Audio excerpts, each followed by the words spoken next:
as you know, this week we're celebrating a Chinese New Year, Year of the Pig, which sounds funny maybe. But it's actually a good intro into what I want to talk about. Do you think a pig wants to be different, something else than a pig? I mean, it'll be a butterfly, a giraffe. Should we want to be other than we are? And what does that even mean? What are we? And what is other than that? Should we be content with who we are, or should we be trying to be what? I mean, is it maybe something like the blossoms behind me here? I mean, they're fine the way they are. Everything is, right? But it wants to bloom. Is that true of ourselves as well? So it struck me as an issue, just in my own reflection recently, and I think it is an issue in every spiritual tradition, Christianity, Zen, whatever. The tension between it's perfect the way it is, and so are you, and change, grow, be different, be more. There was a musical some years ago, I love you, you're perfect, now change. It happens in marriages too, I'm sure. So it's a pretty practical question as well as a spiritual question. Now, as you know, Eckhart Tolle, in his book Speaking About Situations, points out that we always have to start, unless we want to, get completely, upset, unnecessarily. We always have to start with, I start by accepting the situation, no matter how disagreeable it is in my life or my job or whatever it is. You have to start by saying, okay, this is it, and okay, I accept it.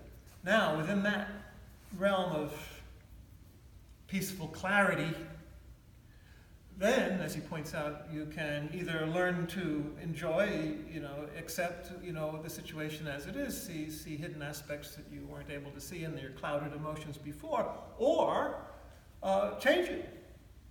But you're seeing more clearly now, what the possibilities are, what you really want, and act accordingly. As people like Bernie Glassman and others have said, that your action flows organically and spontaneously from the situation as it is. But you first have to accept and understand the situation as it is, and then it'll be more authentic, more natural, more spontaneous, more organic, and more real and more efficacious by that very fact. So that's interesting. Now, when you apply it to people and to yourself, then it can get a little tricky. Again, across spiritual traditions, if you really want to be effective, you have to start by accepting yourself and the others. And of course, it's interrelated. You're never going to accept other people as they are if you don't start by accepting yourself as you are. Start with, just like with the situations. Start by accepting. Really savor the possibilities, savor what's there. And then what? Well, then it can get a little tricky, What is inspiring you? What flows organically from that? I really do think you have to begin by accepting, by making felt accepted, because you're dealing with people here, not just situations. Both yourself and whomever else you're dealing with. Begin by making sure that you or they or both feel accepted as they are. So it's not a threat, and it's not pressure, and it's not, any kind of anger but that you actually begin by appreciating, accepting the person, including yourself, as you are.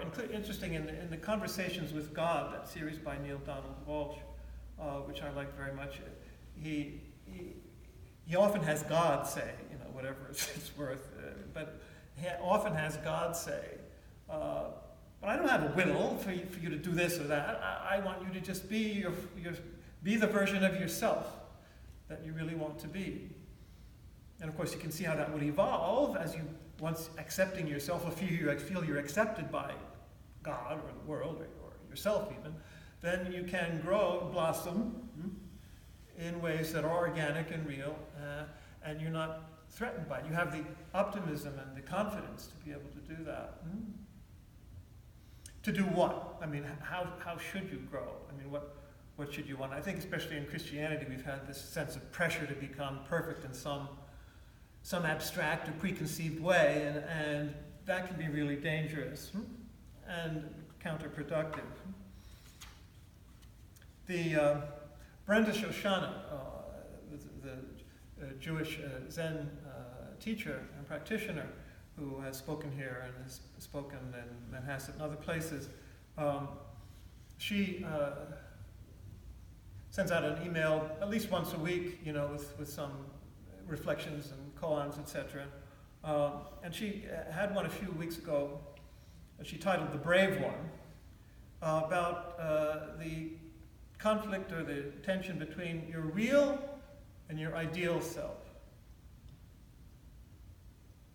And she begins by saying, all suffering comes from the difference between our real and our ideal self. There's this inner suffering. The tension between our real and our ideal self.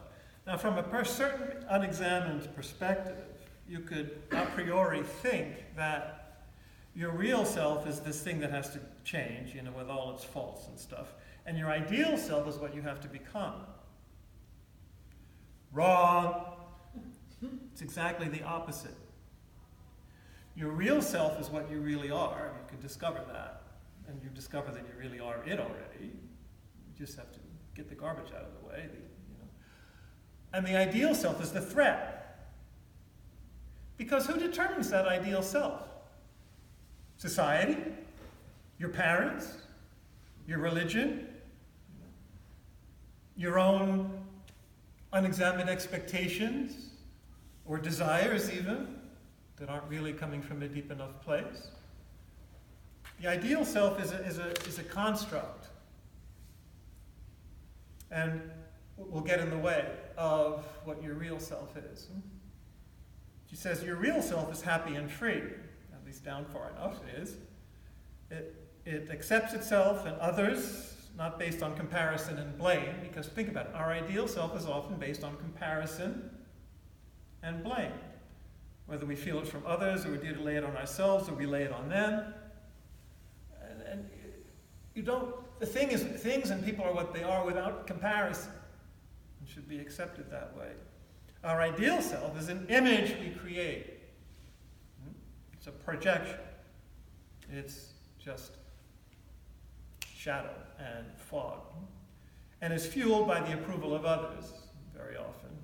And later she adds, and by the approval of ourselves, what we think we're supposed to be according to somebody's standard. Maybe even our own, but not really our own, because it doesn't go deep enough. It's not our true self that's giving us that. She quotes a Zen saying, why put a head upon your head? What's wrong with the one you already have? So you already have your full being. You just have to, wake up to it. Don't add anything on top of it, because then you'll be a two-headed monster. It's not who you are. So the true self, she says during her reflection, stands on its own two feet, tastes with its own tongue, and speaks with its own heart. So in other words, your real self, never mind what anybody else thinks. And, meditation, she says, can help us to get there in silence. You can make friends with it. You can let it be born. Let it bloom. Wake up to it, really, what's really there. She says it's strong, lively, and naturally compassionate. And that's an important point, which I'll come back to. So if you look especially at certain traditions, like certain times and types of Christianity where perfection, be perfect, so as your Heavenly Father is perfect, as if we knew what that meant. Well, we do if we go deep enough. It means, as Luke's version has, be merciful as your Heavenly Father is merciful. It doesn't mean be perfect by fasting constantly or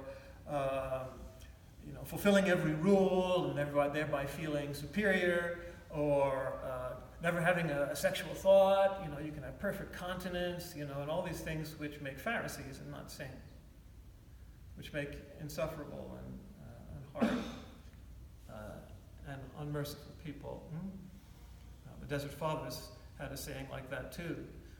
One desert father said to, a younger one who was coming in who had been fasting, and all this stuff, and he was, beginning to feel angry and judgmental towards other people. So the monk said, "Go and eat red meat and drink red wine, and be nice to other people, be kind and charitable, and that's more pleasing than if you were, some big ascetic, your ideal self." So that's what our naturally compassionate, as we just heard. That's what our real self is. So that is what we should want to be developing into, blooming into. But you start by being compassionate to yourself and to others.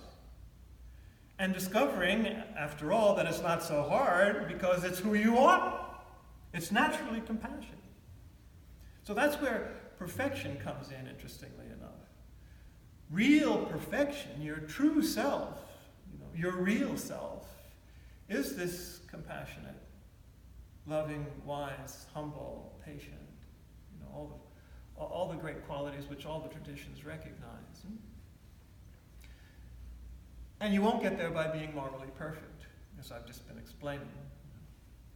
It's precisely by accepting yourself as you are with your flaws and your limitations and your obfuscations, and it's hard to get past all the traumas and the a prioris.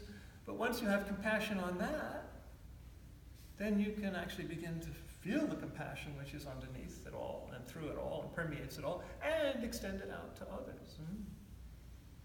And ironically, that's what moral perfection is. Be merciful as your heavenly Father is merciful.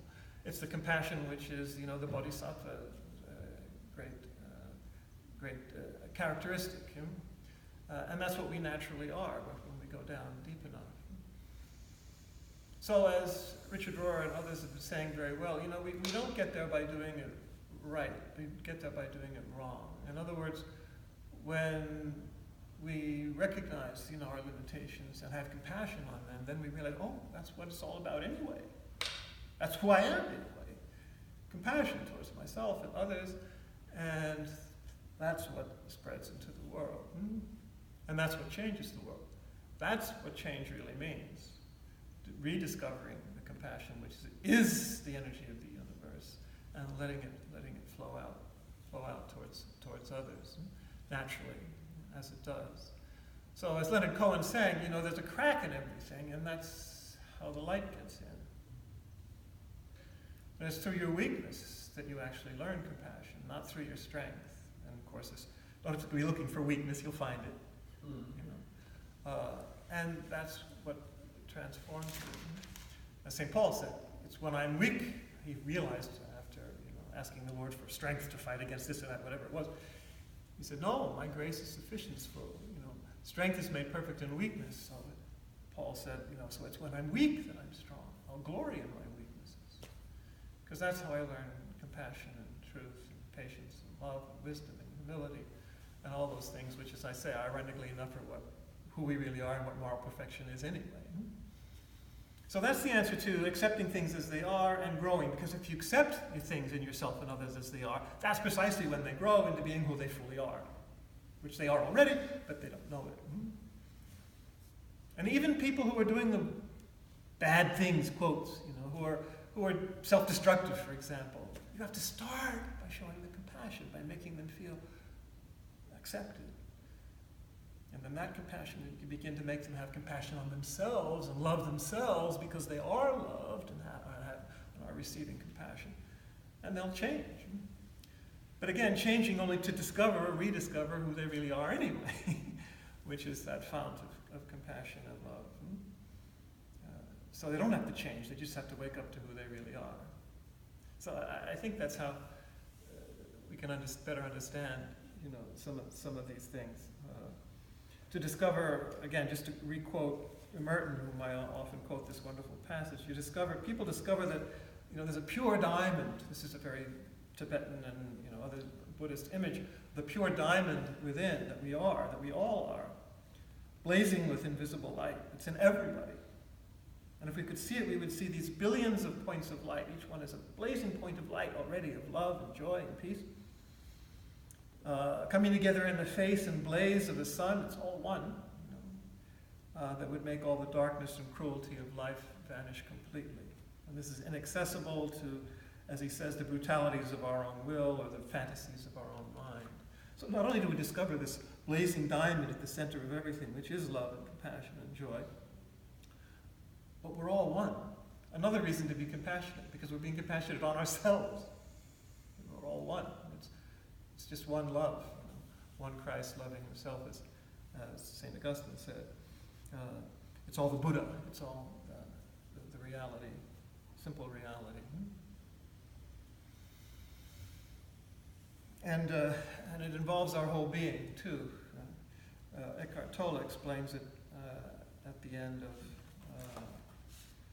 talking about the body, which can seem like a source of trouble so often, but that's included in the ultimate realization of who we are. He says there's an inner body, too.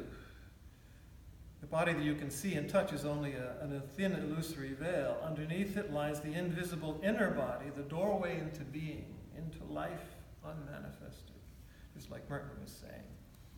Through the inner body, you are inseparably connected to this unmanifested one life, birthless, deathless, eternally present. How would you want to change or grow from that? You just have to wake up to it. Through the inner body, you are forever one with God, as he says. So in that famous phrase from Marianne Williamson, or whoever else originated it, our deepest fear is not that we are inadequate. Our deepest fear is that we are powerful beyond measure. It is our light, not our darkness, that most frightens us. So don't be afraid to go down into that depth. We're all this blazing, brilliant diamond where we're united with everyone to share that.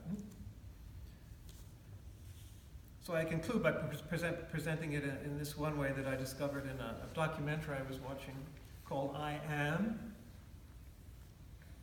And it's interesting the way that can be interpreted in this context.